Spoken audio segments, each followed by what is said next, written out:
On a September morning in 2012, along a decommissioned stretch of U.S. Highway 83 cutting through the shortgrass prairie of central Kansas, a volunteer crew stood at the roadside and waited for the sky to fill, the way it always had, the way their parents had described it, wings catching the low autumn light like a river of stained glass moving south. The sky did not fill. Over a full day of monitoring across 12 miles of corridor, the crew counted fewer than 40 monarch butterflies, a number so quiet, so wrong, that it did not feel like data. It felt like a diagnosis nobody had asked for and nobody was ready to hear. Dr. Ellen Welty, an invertebrate ecologist with the Kansas Biological Survey, was running the transect that morning in 2012, and when she logged her final count, she went back and checked her methodology twice. Not because she doubted her technique, but because she had arrived expecting at least 200 individuals and the field had returned 40. I'm Dr. Raymond Finch, and I have spent 40 years watching ecosystems collapse with the quiet patience of a process that never announces itself. And I want to show you exactly what was disappearing from that highway, and why the answer was growing in the ditch the whole time. What was at stake was not one butterfly and not one species.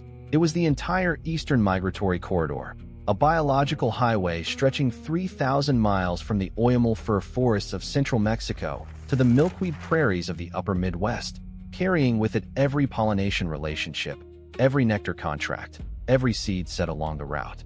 By 2012, the overwintering colonies counted at the Mexico sanctuaries had declined by more than 80% since the mid-1990s. Not gradually, not imperceptibly, but in a sustained drop that field monitors had been documenting with increasing alarm for nearly 2 decades before anyone in a policy room used the word crisis. Here is where it gets interesting, because the chain of causes was not a mystery. It had been measured, mapped, and published in peer-reviewed literature for years, and it pointed to a single plant that most American homeowners had spent 6 decades aggressively removing from their lawns, their roadsides, and their fields. Now, think about what that means for a moment. The monarch caterpillar feeds exclusively on milkweed. Without it, no egg hatches, no generation completes, no corridor holds, and the 3,000-mile migration simply runs out of biological fuel somewhere in the middle of Kansas and stops. You are beginning to wonder whether a recovery is even physically possible from a collapse this deep, and that question has a very specific answer, and it is coming. The herbicide era accelerated everything. From the late 1990s onward, the widespread adoption of glyphosate-resistant crops meant that milkweed, which had persisted for generations in the margins of cornfields and soybean rows across the Midwest, was eliminated from roughly 58 million acres of farmland in under 15 years, a disappearance so complete it functionally severed the northern half of the migration route. The first domino was not a pesticide and not a drought. It was a cultural decision, made quietly across millions of individual yards and roadsides, to call one of the continent's most essential plants a weed and to act accordingly, every single summer, for 60 years, until the sky over Highway 83 went still. The sky over America's farm belt looked perfectly fine in 2012. Green fields running to the horizon, roadsides trimmed to the soil line, medians mowed with the kind of precision that signals care but delivers none, a landscape that photographed beautifully and functioned, at ground level, as something close to a void. What the windshield hid was a baseline survey result that land managers were beginning to read with the same quiet dread Dr. Ellen Welty had felt standing on that central Kansas transect, a number so far below expectation that it stopped being a data point and started being a verdict. The common milkweed, Asclepias syriaca, had been removed from an estimated 165 million acres of Midwestern agricultural land since the late 1990s, and what replaced it was not a different habitat. It was a chemically uniform green surface that supported almost nothing. Stay with this, because the geographic data that came out of the monitoring programs reads not as a spreadsheet, but as a map of slow erasure, and the only way to feel the scale of it is to move through it, one region at a time, one number at a time. In the Iowa Prairie Corridor, stem density had collapsed below 1 plant per acre by 2013, so sparse that a female searching for an egg-laying site burned irreplaceable fat reserves between stops. Across Illinois, roadsides that once held 30 or more stems per 100 meters in the 1990s were recording fewer than 3 by 2014. monitoring teams began recovering dead females still carrying unlaid eggs. In Minnesota, the northern breeding grounds lost more than 70% of their plant coverage inside a single decade, and the native bees and moths that shared those margins disappeared with them. Along the Texas spring refueling zone, gaps of 40 continuous miles or more opened between the Rio Grande and the Oklahoma border. A northbound individual emerging in March would find nothing to eat and no reason to continue.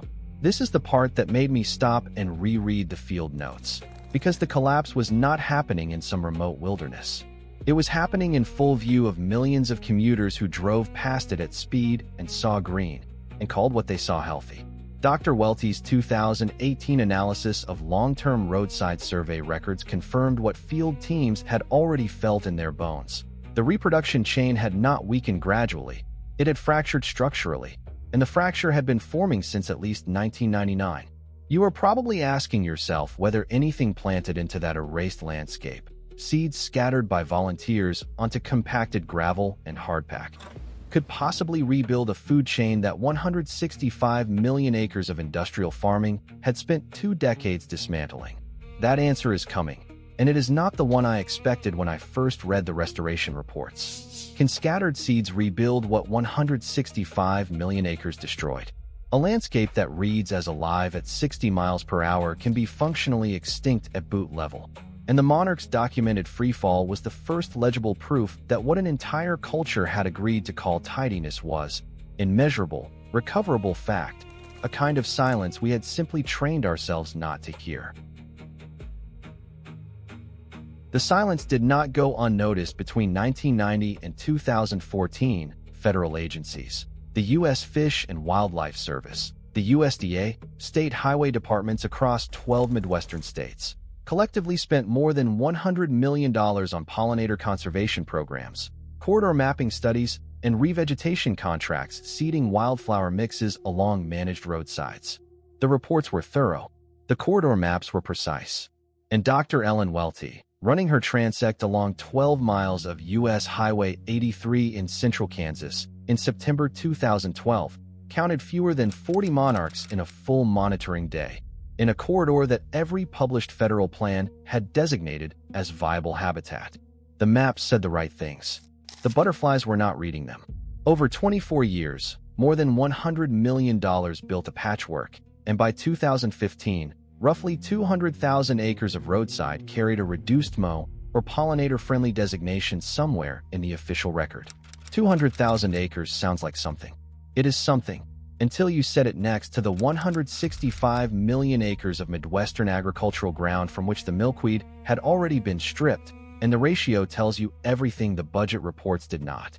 Dr. Chip Taylor, founder of Monarch Watch at the University of Kansas, had been pressing a different calculus since the early 2000s. He documented in 2014 that the species required approximately 1.8 billion additional milkweed stems distributed across the Central Flyway just to stabilize the population, a figure no agency had ever budgeted for and no management plan had attempted to reach. Here is where the data stops being data and becomes something else entirely. Highway departments in 3 Midwestern states formally opposed reduced mow policies as recently as 2016, citing liability concerns about sightline obstruction and the quieter political cost of constituents filing complaints about weedy roadsides. Institutions that had spent decades mapping the problem were simultaneously blocking the simplest possible solution, stopping the blade.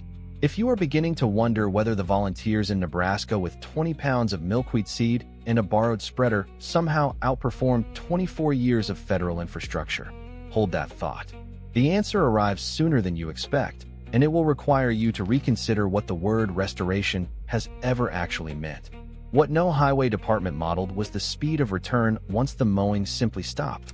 On a 4-mile decommissioned shoulder outside Columbus, Nebraska, volunteers documented a measurable milkweed emergence within a single growing season, not after 5 years of managed revegetation, but after one spring of neglect.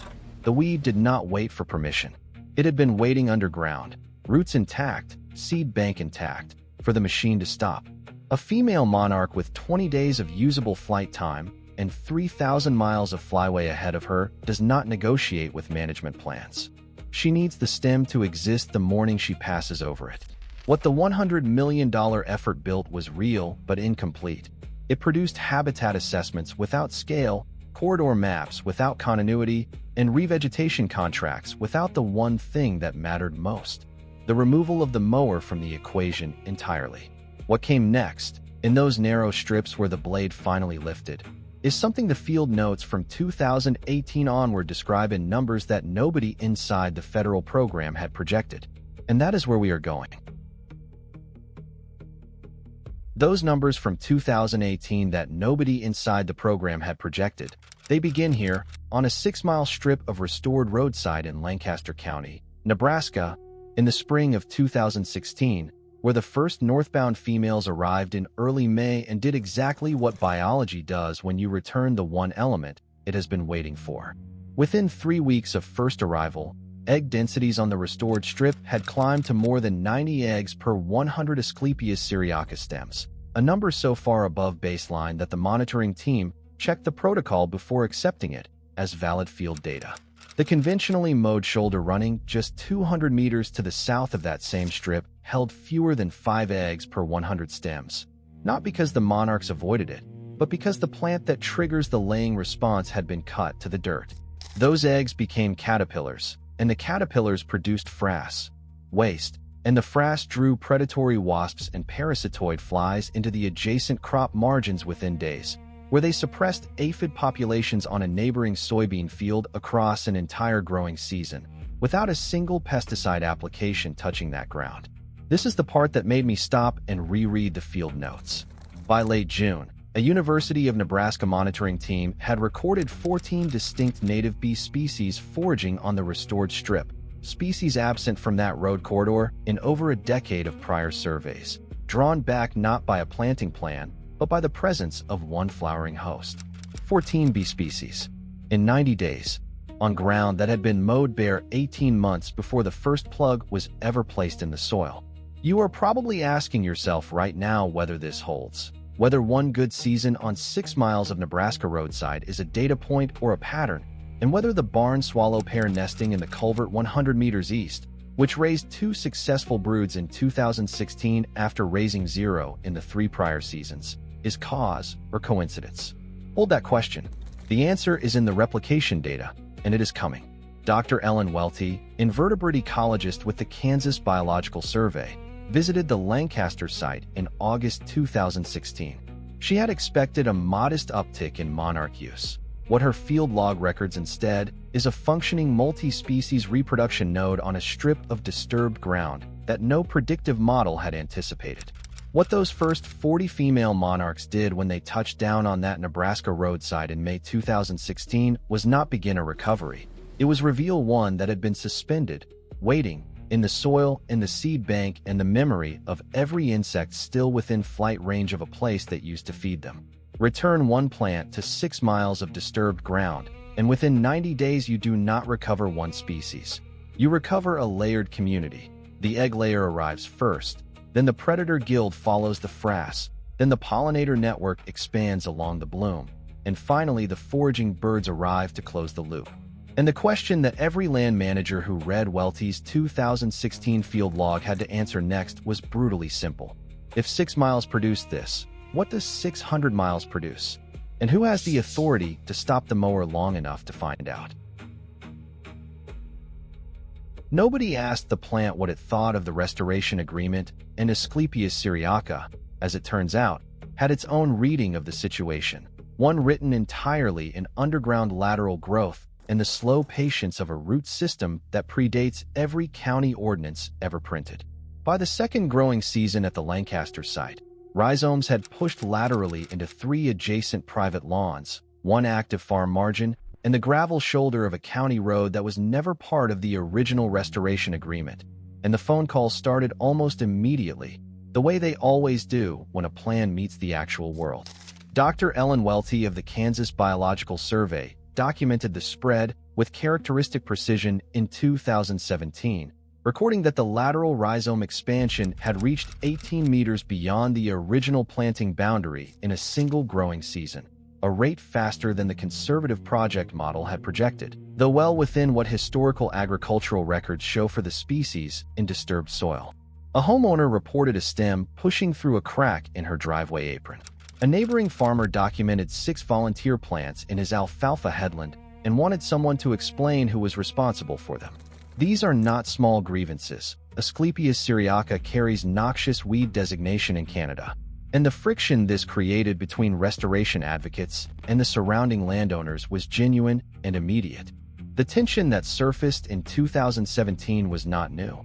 It was the same argument that has followed every aggressive native plant restoration for the past 4 decades. The border dispute between ecological logic and property law, between what a root system needs and what a county road department is legally authorized to tolerate. Now, if you are forming the thought that an uncontrollable spreading weed sounds less like ecological restoration and more like a liability, that tension is real, and the monitoring team felt it too. What resolves it is not an argument. It is a number, and that number is coming, so stay with this. Because what Dr. Welty's team also recorded in those 18 uninvited meters of rhizome expansion was the single highest egg density on the entire corridor, more than 140 eggs per 100 stems on plants growing at the alfalfa headland edge, precisely where no restoration manager had written a single line of protocol. The Monarch did not choose the designated restoration corridor.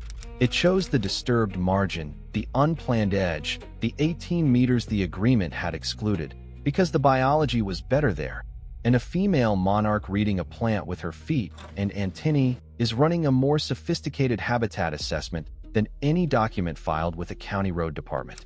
What the Lancaster expansion revealed comes down to 3 realities every restoration ecologist eventually confronts. The plan defines the starting point, the biology defines the outcome, and the distance between them is where the most important ecology actually happens. The system was not following the management model.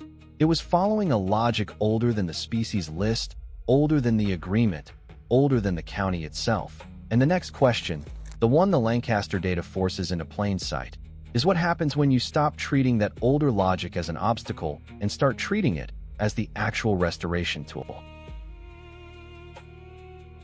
She sat down on the road shoulder and did not move for a long time. Dr. Ellen Welty, invertebrate ecologist with the Kansas Biological Survey, had driven back to the Lancaster corridor in September 2018, and what she saw when she stepped out of the truck stopped her in a way that 5 years of declining data never quite had.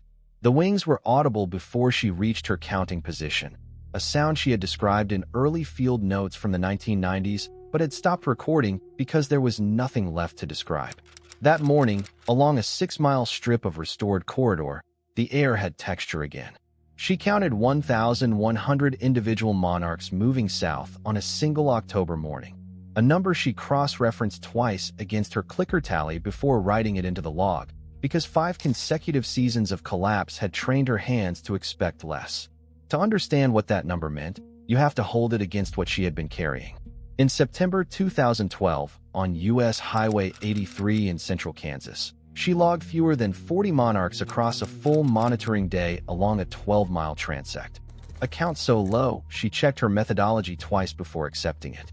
That gap, 40 to 1,100, across 6 years and 1 missing element returned, is not a miracle. It is pressure removed and resource restored, and biology responding at the speed biology has always operated when the obstacle is lifted. The numbers did not creep back. They arrived. Now, and I need you to stay with what I am about to say. There are people watching this who remember October mornings when the orange along a fence line was so dense you could hear the wings before you could distinguish a single insect from the mass, and who at some quiet point simply assumed that sky was finished. I know that feeling. I have written it into field logs myself. And I want to tell you directly, it is not finished. It is waiting on one strip of unmowed ground near you right now, and the distance between that strip and what Dr. Welty witnessed is smaller than anyone's recovery model predicted, which is why you need to stay for the answer the Oregon data is about to give us. The physical law underneath every count she recorded is this: when you remove the pressure and return the missing element, the living world does not need management. It needs restraint. Put down the mower. Walk away. That is the entire protocol. Drop your region and one species. Butterfly. bee, bird, or otherwise, that you have personally watched disappear from your area in your lifetime, and leave it below this video. And yes or no in the comments. Have you ever seen something come back that you were certain was gone for good? Because if the answer is yes, I want to hear that story. Share this with someone who still believes the damage is permanent, because the evidence says otherwise. In the next video, I am taking you to the Willamette Valley in Oregon, where a single population of western bumblebees, declared functionally extinct across most of its range by the early 2000s, has been documented returning to restored native clover meadows at a rate that stunned the Xerces Society monitoring team in their third survey season. The Oregon Department of Transportation held the mow policy for those meadows under standard maintenance contracts until 2019, and that delay cost the recovery corridor the equivalent of one full reproductive cycle. The question the data cannot yet answer is whether a species absent for 15 years has retained the behavioral memory of habitat it once knew, or whether the bees finding those meadows now are navigating without a map, discovering for the first time what their ancestors already knew. I'm Dr. Raymond Finch.